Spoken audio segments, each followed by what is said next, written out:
The Morning Drive podcast from Double T 97.3 is presented by Cantex Roofing and Construction. I'm Mike Hebert, owner of Cantex Roofing and Construction. Every day is game day, and we'll get it right when it comes to your roofing, construction, windows, and mirrors. Call Cantex Roofing and Construction today. Together, we are one serving you.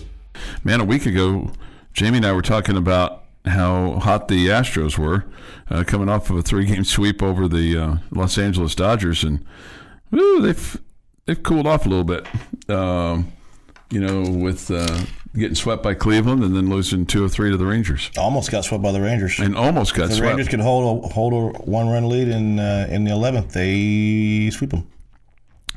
But I mean, they're still 5 up on Seattle, 8.5 up on Texas. And my question is going to be for you regarding the Rangers. The Rangers in the wild card hunt are 3.5 back, but the number of teams ahead of them is now reducing, as just 2 teams are ahead of them in the wild card race. New York has the top spot by 2. Then Boston, as the Red Sox are surging, they've now won 10 in a row going into the All-Star break. They probably hated for the All-Star break to come about. Yeah, that's an interesting deal for them. You get the break, and then you come out. Can you stay hot? And it's if you don't win that first game coming out of the break, now you start thinking, oh boy, did we have the break at the wrong time? And the old bye week coming at the right time, wrong time. Yeah. My question of the day would have been: are the Rangers buyers or sellers? And well, that's where I'm getting to. Oh, okay. That's what I'm getting to. So there's 2 teams ahead of you. Tampa Bay is a 1.5 back, and Seattle's right there as well, behind just percentage points behind Boston, and they're in the loss column. They're even. They've played 2 less games than the Red Sox.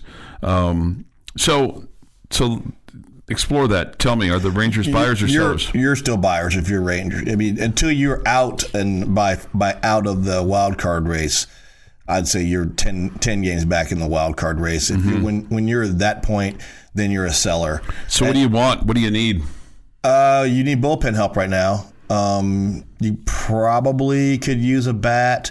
You hope that your bat is at Frisco right now, and he's working through some things, and I'm curious. I don't think your bat's in Frisco right now. I think your bat's in another city right now. Yeah, and see what you hope is your bat is in Frisco, because if not, if you're a Texas Tech fan and you're a Rangers fan, you're a Josh Jung fan, the part of that trade deal could be for trading for somebody for that bat, and Josh be a part of that deal. Okay, let's just take Josh as a former Texas Tech baseball player out of the equation. Okay, just Josh Jung, top 10 draft pick, blah blah blah blah blah, first round pick for you, and now he's struggling. Would you be saying different things because you don't have the loyalty affinity for him? No, because I didn't say the same things about Corey Seager when he was struggling 3 weeks ago. Okay. And Corey Seager, but Corey Seager's a different thing, because you traded for him and you gave up an awful lot, he was a free agent. You gave him an awful lot of money. You gave him an awful lot of money, and you're still giving him a lot more money for 8 more years. So, and that's the. But at the same time, you're not willing to give up on a guy like that because he struggled for a guy like Josh Young or a guy like Corey Seager, because he struggled for a month.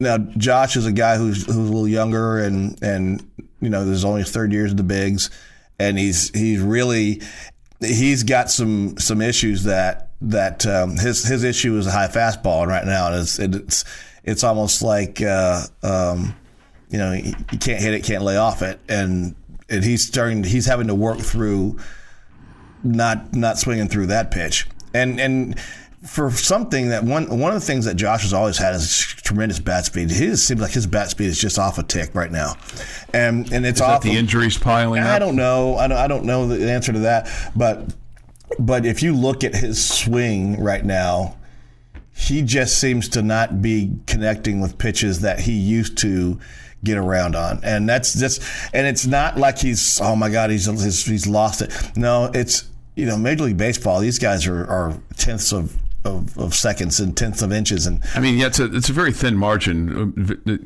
being successful and not being successful. Yeah, Jeff. It is. and he was extremely successful before the month of June. Mm-hmm. Like, when he was sent down to work on his swing that, is absolutely broken right now, he was like third in batting average for the Rangers after a 168 month of June. Mm-hmm.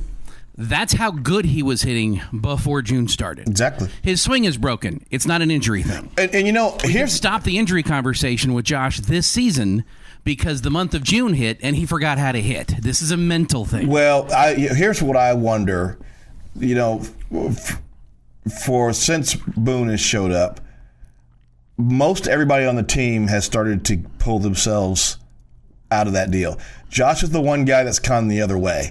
And so I wonder if Boone has tinkered with Josh just enough to get him out of what he was good at. And I'm not saying he did.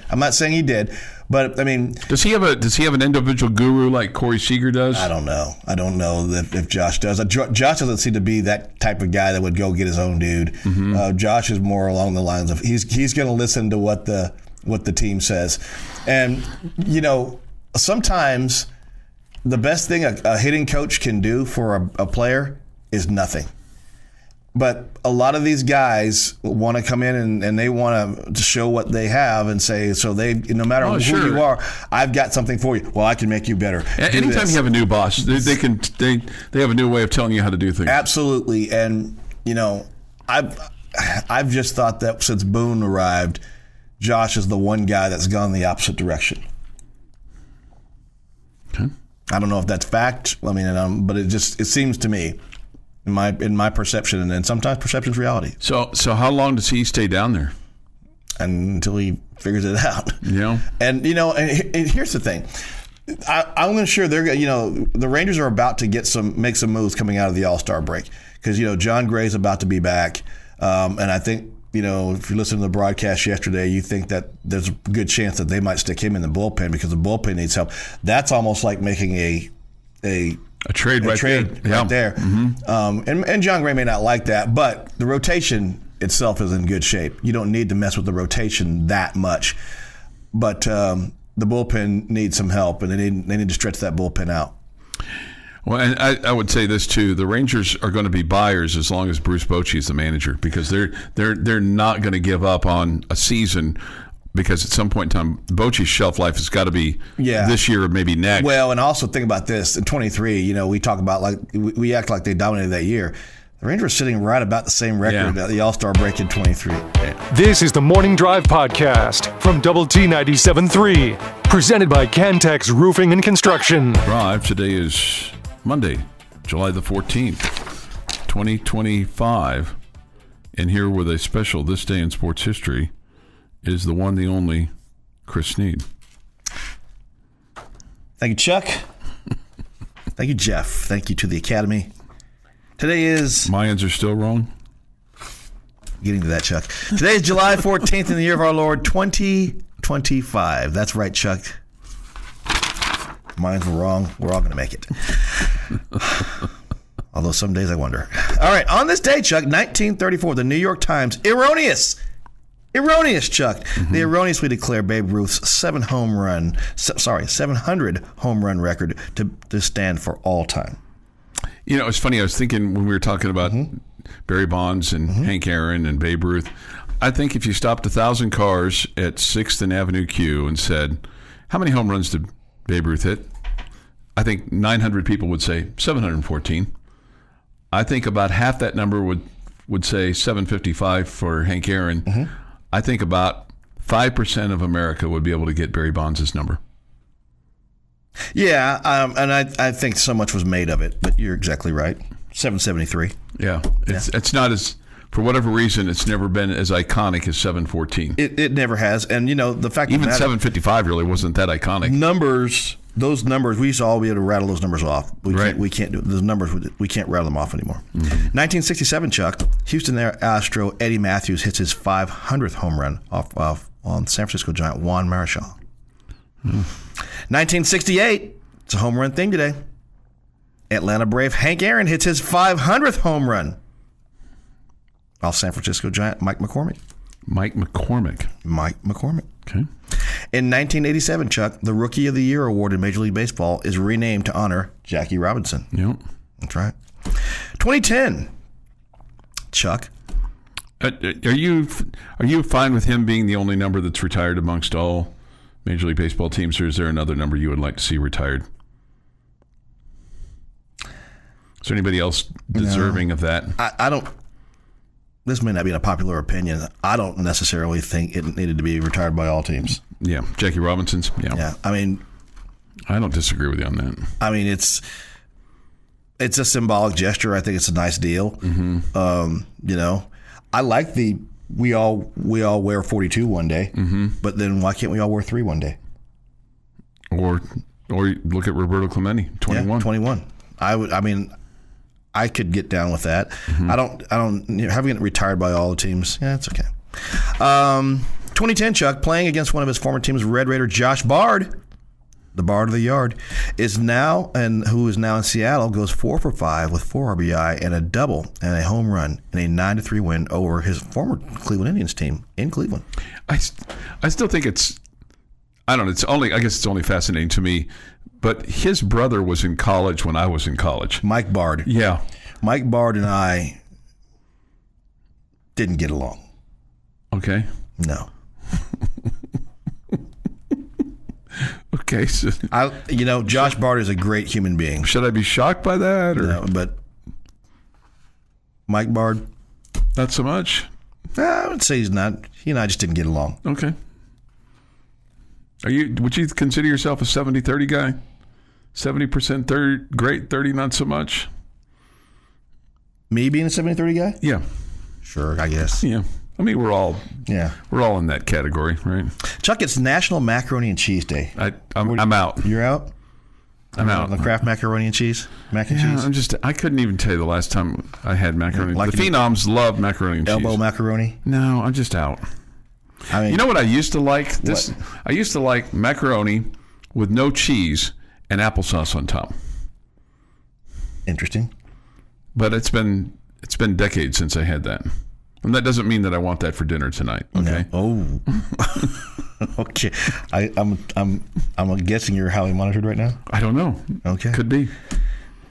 I don't know what time people get up in my house, or the one person gets up in my house. I think it fluctuates from day to day because every day's Saturday. Sue made one of my favorite meals last night. What was that? Just cube steak and noodles. It's great with a cream mushroom sauce. Okay, you do you, man. It was awesome, and I had my fill of it, and I made a plate for me, which is still in the refrigerator for today's lunch. Dang it! And you forgot it. I forgot it. Born on this day, Gabriel Iglesias. Do you know who that is? Who? Gabriel Iglesias. Is that Julio's son? No. Dad? The comedian Fluffy. He could walk through that door and he'd have to. You know what Fluffy means? He would walk through that door and you would see all of them. Yes, that's for sure. You know what Fluffy means at my house? What? That means that one of the Phenoms is fluffied. That's what they say. So you mean Fluffy means fluffy? That's literally what you just said. Like if they lose a little gas, it's fluffy. Ooh. That's what they call it. He's tooted. Yeah, they're fluffy. Okay. Yeah. Born on this day, Damian Lillard. Damian Lillard. It's Dame time. He's 35. Ooh, he's old. Basketball years, he's old. Yeah. He's not LeBron old, but he's old. Born on this day, Forrest Whitaker, 64. Who? Movie, actor. Forrest Whitaker? Yeah, he's been in like 30 movies. Okay, well, again. He's in the what is that? The Godfather of Harlem right now. Okay. He's been in, let's see. Didn't know that was a thing. He was on Criminal Minds. That show gives me the heebie-jeebies. It does. The lucky lady loves that. Unsubs. Oh, she loves that kind of stuff. Yeah. But yet, here's the deal. And I finally asked her about this. This is the craziness that I live with sometimes. Mm-hmm. Whoa. She loves Criminal Minds. She loves Bones. She loves all that, any kind of, Dark Shadows going back in the day. But yet, if I want to watch Dateline or 48 Hours, nope. She wants to watch the fake crime, not the real crime. That's what she said. She goes, those are real. And the scary thing about that is, if you watch the fake crime, they're like showing you how to get rid of people. It's a lot worse. And you know what? I would be scared to death if someone who watches that stuff religiously lives with me. Right. And they say, like, why don't you just go to sleep? Criminal Minds. Criminal Minds. Yeah. Is way worse than anything that Dateline or 48 Hours could show. He was in Good Morning Vietnam. He was in Phenomenon. He was in Waiting to Exhale. He was in Street Kings, Southpaw, Platoon, Fast Times at Ridgemont High. He played the. He was the football player. Oh, okay. Now I know who you're talking about. Yeah. Okay. Born on this day, Brian Austin Green, 52, 90210. No, he was a kid on that show. I never watched that show. Born on this day, Adam Savage. Adam who? Adam Savage. Don't know who he is. The Mythbusters. Mythbusters. He's the one that didn't assume room temperature. Okay. Don't know him. Yeah. The other guy died. Okay.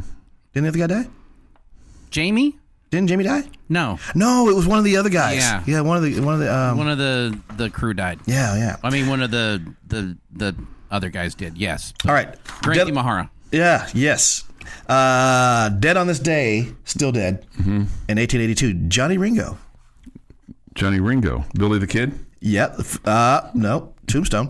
Famous gunfighting gentleman found dead in Turkey Creek Canyon, Arizona. Romanticized in both life and death, Johnny Ringo was supposedly a Shakespeare-quoting gentleman whose wit was as quick as his gun. Some believe he was college educated, and his sense of honor and courage was sometimes compared to that of a British lord. In truth, Ringo was not formally educated, and he came from a struggling working-class Indiana family that gave him a few advantages. Yet he does not appear to have been better read than most of his associates, and clearly cultivated an image as a refined gunman. Okay. The manner of Ringo's demise remains somewhat of a mystery. He seems to have become despondent in 1882, perhaps because his family had treated him coldly when he had earlier visited them in San Jose. Witnesses reported that he begun drinking even more heavily than usual, and on this day in 1882, he was found dead in Turkey Creek Canyon outside of Tombstone. It looked like Ringo had shot himself in the head, and the official ruling was he had committed suicide. But if you watch the movie, you and I both know that Doc Holliday said, "I'm your Huckleberry." Okay, and you didn't get to Billy the Kid. The year before that, he was shot and killed by the sheriff. Yeah, was he? That's what they say. You know, some people say he lived until the 70s in Hyco, Texas. Some people think that he was in Fort Sumner. You know, all these things. You know, some people say he escaped into Mexico. Your daily dose of sports and fun. This is the Morning Drive Podcast from Double T 97.3, presented by Cantex Roofing and Construction. Chris Snead is in for Jamie this morning. Jeff's here, I'm here, and you're here. And we're glad for that, too. So at 9, it's the end of the bench. High noon today, the bottom line. And then this afternoon, Tech Talk on Double T 97.3. And, of course, we'll have a Home Run Derby tonight on 100.7 The Score. It doesn't translate as well to the radio as it does to TV. But no, it really doesn't. Although I've had to listen to it on the radio. It is kind of is what it is. All right, so Big 12 Media Days were last week. I don't know how much attention you paid to it because you were on vacay. I was on a boat, y'all. All right, so let me ask you this: was there anything said or done that's changed your hype for this coming season? Your personal hype? I think that more of the Big 12 media is starting to buy into the Texas Tech hype a little bit, at least from the standpoint of saying that this is not a Texas Tech team, not your daddy's Texas Tech team. This is, I think Gus said it well on his show. He said, we're going to be doing this with a different breed of cat this year. We're going to have guys out there that we hadn't seen running around. We might have seen a guy running around there. We hadn't seen a complete unit with depth of guys running around in the trenches like we're going to see this year. Like defensive line, offensive line, depth, linebacker. I mean, this is a, in the trenches this year, you're going to see things that you hadn't seen. You saw Tyree get after it, and you saw once upon a time, you saw Chris Kosurik go do some things, and you saw some guys do some things individually, but you never really saw a unit that is going to wreak some havoc. And I expect that unit to wreak some havoc. Well, how many times did we see in the past, even in recent history, where you go into a season and you're feeling pretty good about stuff, and then you get to the first practice and you learn that there's a off-season injury to name the defensive lineman or name the outside linebacker, and you're hoping to get him back, and basically you've got one guy behind him, and if he gets hurt, then you're screwed. And we've seen that. That was the key. It always seemed like there's one guy that you couldn't afford to get hurt, and you walk in, and in the first week of practice, that guy got hurt. That guy's in a boot. Yeah, and you're like, oh gosh, here we go. This team, and I say this team, Texas Tech, our fan base, this program, everything associated around here, is due for a year where it to all go right. We are due for that. We are due for a year where it all clicks. The defense is awesome. The offense has pep, and the kickers don't miss any field goals. That's for you, Chuck. So we have all these things come. I'm hoping together. We're not relying on our kicker 40 yards out like we have been. I'm hoping that we do a better job of scoring inside the 30. Remember, was it 2008? Wasn't it Robert Treese, kicker year? He wasn't very reliable that year. He missed a couple extra points. In fact, the reason why you have to rely on a Jamar Wall interception of Joe Gans is because Robert Treese missed a couple extra points in that game. No, I mean, again, my point is, and I think it's Robert Treese. I hope I'm not just. I think you're. No, I believe it's Robert Treese. Okay. Anyway, the bottom line is that you are a deeper team. With your offensive line, and so the hope is you put pressure on the quarterback, which would be great, because how many times have we seen quarterbacks elude, like it's 3rd and 8, it's 3rd and 10, it's 3rd and 12, it's scramble for 13 yards. And they scramble for 13 yards and extend a drive and then score a touchdown, and you end up losing by a touchdown or by 4 points or whatever. We rail on our cornerbacks because they get beat. But if we expect them to defend for 6 seconds back there, if your guys are getting pressure up front and causing that quarterback to speed up his clock in his head, that's what forces mistakes, and that's what forces the errant passes and interceptions. That's how those things happen, and that's what we've been told is going to happen this year. We need to have that, because you're going to be able to force the quarterback to make some mistakes or throw the ball sooner than he wants to, and if he does that, then you're gonna pick up some interceptions, or you're gonna pick up some sacks, or you're gonna get off the field sooner. All those things. This Pollock kid that we picked up from Mississippi State, I've got to see that kid in person in the last couple of years.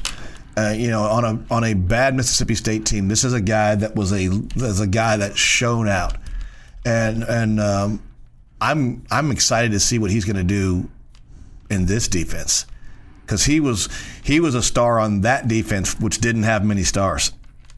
Had a couple guys that you wouldn't mind seeing play, but as a whole, as a unit, they didn't play very well. But so are you at 11 wins, 10 wins, 9 wins? I'm going to tell you right now, last year I said I could make an argument for you winning every game. Mm-hmm. I still can do that.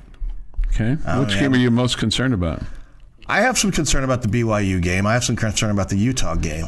But I'll tell you this: I want Utah to show me something, not that they have to show me, Chris Snead, anything, but last year they came in with a lot of bravado, and they got knocked down to size real quick, and that was in I wouldn't say a really great Big 12 year last year. I wouldn't call last year a great Big 12 year for the conference.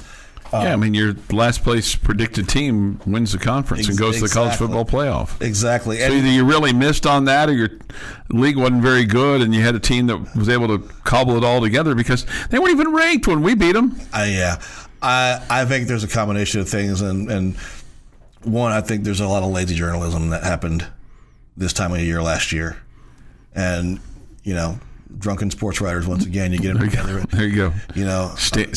Insert the drunken sports writer. I'm gonna, and you know what? And if you're a sports writer and that offends you, I don't care, because you guys are lazy, and you guys every year you guys just pull the same names out of the hat every year. Oh yeah, Utah. Oh no, they were good in the Pac-12. Well, the Pac-12 sucked. Okay, and so great. Now they're in the Big 12. Well, they're just going to dominate the Big 12. Well, how about they finish in the middle of the pack? So what's your concern level for K-State? I think we got something for K-State this year. I really wish you had them earlier in the year. Yeah, but I mean, here's the deal: if you got to play them at some point, and you're gonna, if you're gonna have to play them at some point, might as well play them at the end of the year. When everyone's paying attention. Because here's the deal: you beat those guys in September. First week of September. Who remembers that? You beat those guys in November on the road. That's gonna make a statement. I don't know. I'd rather play Oklahoma State in November on the road than K-State in November on the road. Year. For the record, I would remember that you won a game against Kansas State. Me, I would too. I also would remember that too. I mean, given our record against those guys, I mean, we'd play them on St. Swithin's Day. Let's say this right here. Given what Texas Tech has done, NIL, transfer portal wise, I think all the records, all what's happened in the past is out the window. This is a brand new team.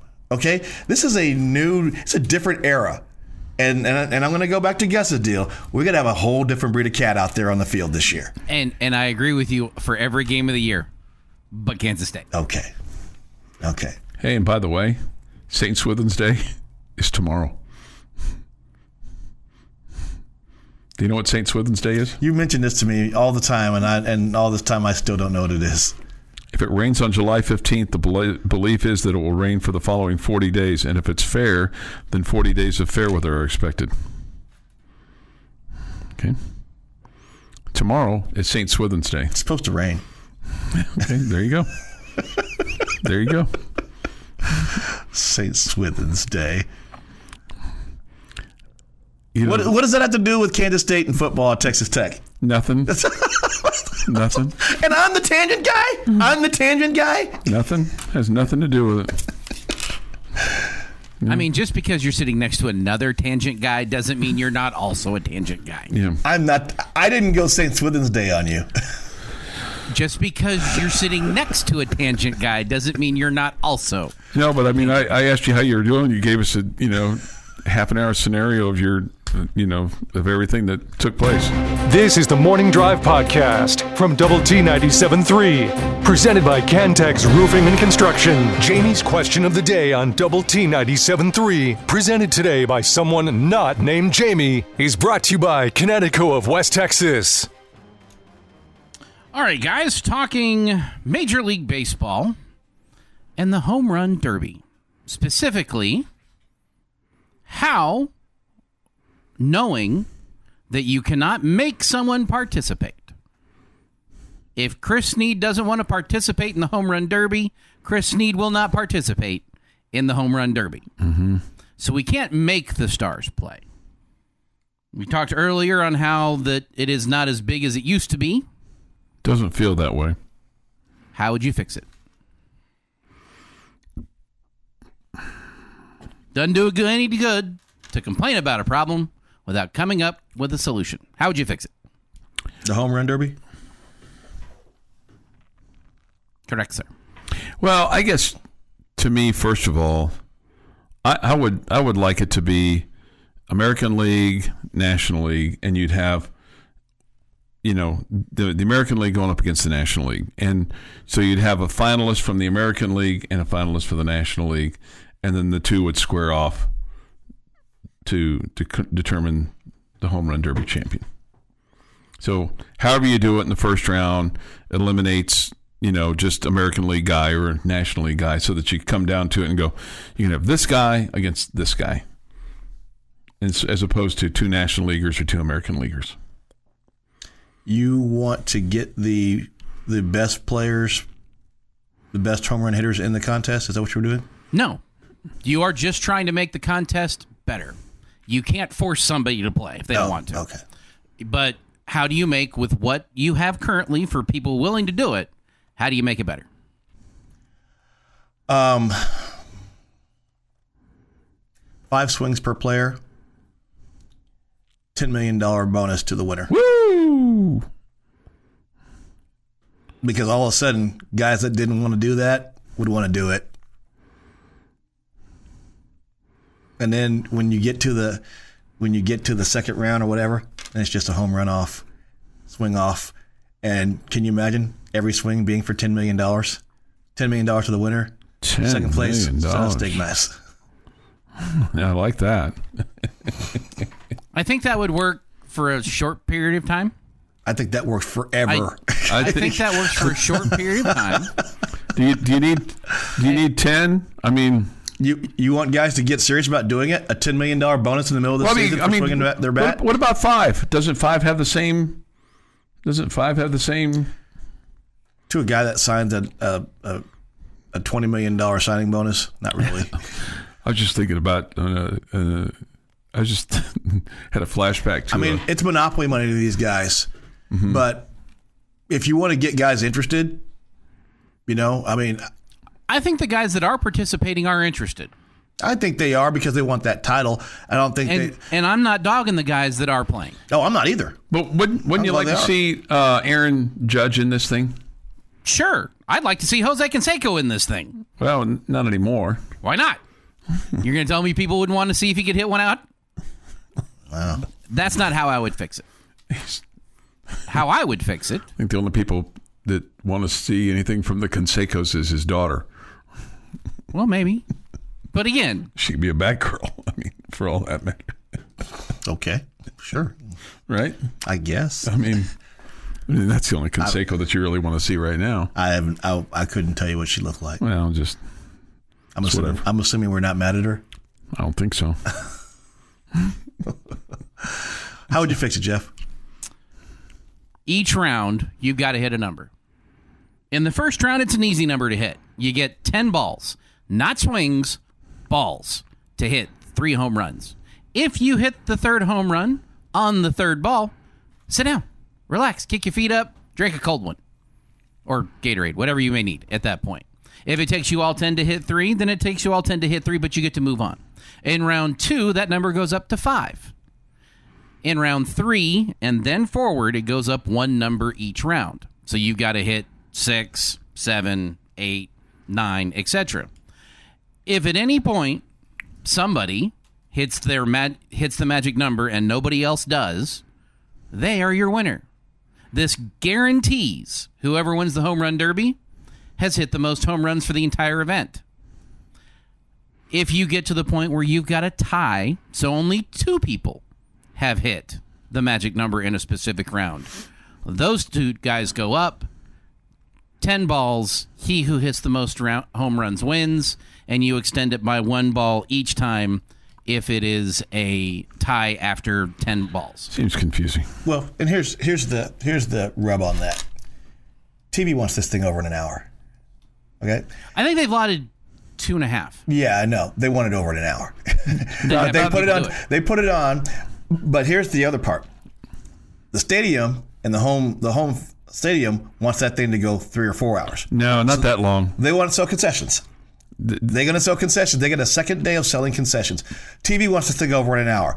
But that's why you have that soft, gooey middle of 2.5 hours in there, because TV, it's 2 hours of content on a day where there's really no content, and it keeps them from putting a celebrity softball game on TV, which they will end up showing anyway. Yeah, at 2 a.m. on ESPN The Ocho. Here's the rules for this year. It's 3 rounds. Round 1 is all 8 participants get 3 minutes or 40 pitches, whichever comes first, to hit as many home runs as possible, followed by a bonus period where they get 3 outs plus an extra out for a 425-plus foot home run. Only 2 guys have hit 497 or more, and that's Aaron Judge and Giancarlo Stanton. The top 4 advance to the semifinals, which, like the finals, feature 2 minutes or 27 pitches per battle. Ties in the semifinals are broken by a 60-second swing-off. Then in the finals, time limit similar to the semifinals, 2 minutes, 27 pitches, 60-second swing-off if there's a tiebreaker. The champion, the batter with the most home runs in the finals, is crowned the home run derby champion. 10 guys, 5 swings, $10 million. That's seriously, all of a sudden, that's pretty interesting to see some guys up there doing that for $10 million, and it's 5 swings plus your swing off if you get tied, and so you're not really messing up your swing by swinging 40 times uppercut. Paul says this: if women in bikinis and shirtless men catch a ball, they get free beer for them and 10 people around them. Wow. Love it. Your daily dose of sports and fun. This is the Morning Drive Podcast from Double T 97.3, presented by Cantex Roofing and Construction. Morning Drive. Thank you for being with us today on Lubbock Sports Station, Double T 97.3 and Double T 97.3.com. So I've got a interesting meeting this afternoon.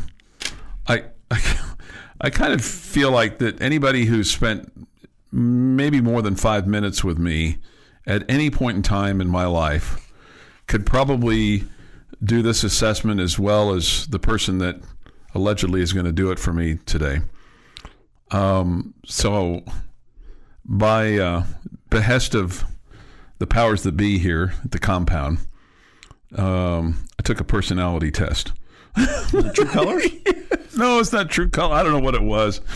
I mean, it was a little more extensive than True Colors. But I mean, don't you think you probably could give me a pretty good assessment? Don't you think most people could give a pretty good assessment of me with about a 5-minute conversation? I mean, I kind of am who I am, right? Oh yeah, yeah. I mean, no doubt. I mean, do you think it takes? I mean, this guy's going to supposedly spend an hour with me. I can't imagine what he could possibly tell me that I don't know, or that anybody doesn't know, because I'm pretty much an open book. I'm kind of curious what personality test, because there's a couple or three of them out there, and this is a unique one for salespeople. Oh, okay. See if you're. So I'm going to see if I qualify to be a. You know, I start year 43 of working at a radio station on Friday. Okay. So I think if I can't figure it out by now, I don't know. There's no hope for me. I mean, if they tell me it doesn't work, then I guess it doesn't work. Right? I guess so. So who knows? Maybe they'll say, so we'll see. We'll see if somebody just texted me, and I know who he is. Why 1 hour? That's kind of my point. I mean, I could tell you in about 15 minutes. Yeah, I don't even think it would even take that long, right? Do you think I can do the job? I mean, think I've got it. Think I've got what it takes. I mean, I'm really not good at anything. So you're good at selling. I'm not really good at.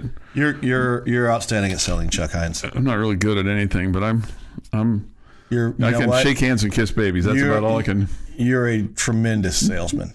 You are, and I'm. This is no joking aside here. You are a tremendous salesman. Well, thank you. You're kind to say that. Well, it's a fact. I mean, I have now worked around you for darn near 20 years. Yeah, a long time. Yeah, I mean, and I have never been as. I mean. You know, you could sell me something. You have sold me something. So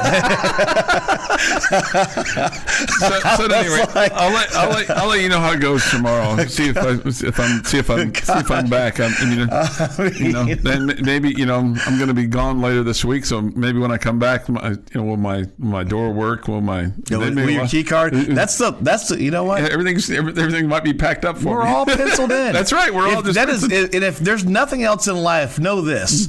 Unless you're the guy writing the checks, we're all penciled in. We're all penciled in. Exactly. We're all just penciled in. I mean, and that's the thing. I mean, that's it. Yeah. We're all just penciled in. It doesn't matter how far along the way high up on the food chain you are.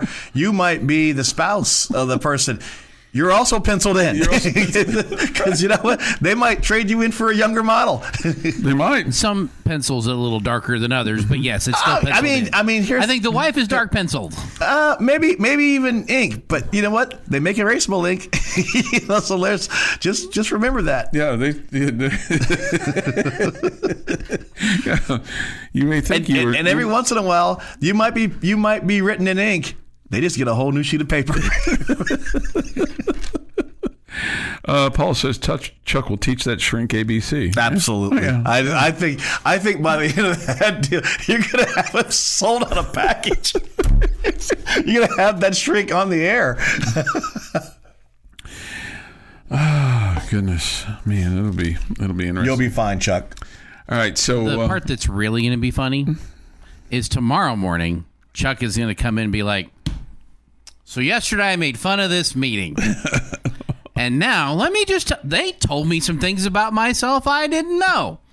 And that's going to be the fun part tomorrow morning. And yes, that will become the promo if it doesn't tail that way. If it doesn't tail that way, okay. We never get a promo for things that we do well. It's always things that we do poorly, or that I do poorly. What do we do well? Yeah, Jeff's still waiting. I'm saying we, collectively, I'm part of this too. I think we... Y'all do a great job in the morning. I miss the mornings. I don't miss the 4:30 wake-up call, but... 4:50, yeah. You know what? I accidentally set my alarm for 4 o'clock this morning. Oh, man. And I was like, what in the heck was I thinking? And so I reset it, and I got out of bed at 4:50. And there you go. Yeah. All right, so no baseball tonight. We're in the All-Star break. Do you like the All-Star break basically being almost a full week? Yes, I do. Yeah, I think it's a good time. Mm-hmm. It allows everything to reset. It gives the guys that are going to the All-Star game a little bit of a break too. Yeah, well, because they used to be like they'd get back, and sometimes there were games on Thursday. Yeah, because you'd have, was it Monday, Tuesday, Wednesday, you didn't have anything, and then Thursday you're playing games again. Well, if your number one guy pitched in the All-Star game, you can't use him on Thursday. And what if that's a big series? What if you're playing the first place team and their number one guy didn't pitch in the All-Star game? And what if the manager of the All-Star team is a guy that's maybe out of it already, and the starting pitcher is a rival, and he may go an extra inning. Yeah, you're gonna, or better yet, what if I'm the manager of the team you're playing on Friday, right? And I can say, well, just throw that guy 2 innings so he can't go on Friday. Yeah, right. So do I think that happens? Yes. Yeah. I also think that those managers for the All-Star game, when they are doing it, take as much care as they can with every player there, because they would want the other managers taking care of their players. Yeah, but that's not happening this year. And it's also not the entire staff anymore. Like, they've got guys from other staffs, and they're... Sometimes you do unto others as they do unto you, too. True that. True that, Chuck Heinz. I mean, sometimes that, quote, golden rule doesn't always work. I mean, sometimes you got to do unto others as they do unto you, just to teach them a lesson. Like playground justice. We're missing that in today's society. Sometimes the kid needs to get hit in the mouth. This has been the Morning Drive Podcast, presented by Cantex Roofing and Construction. Check out our library of Double T 97.3 podcasts at doublet97.3.com.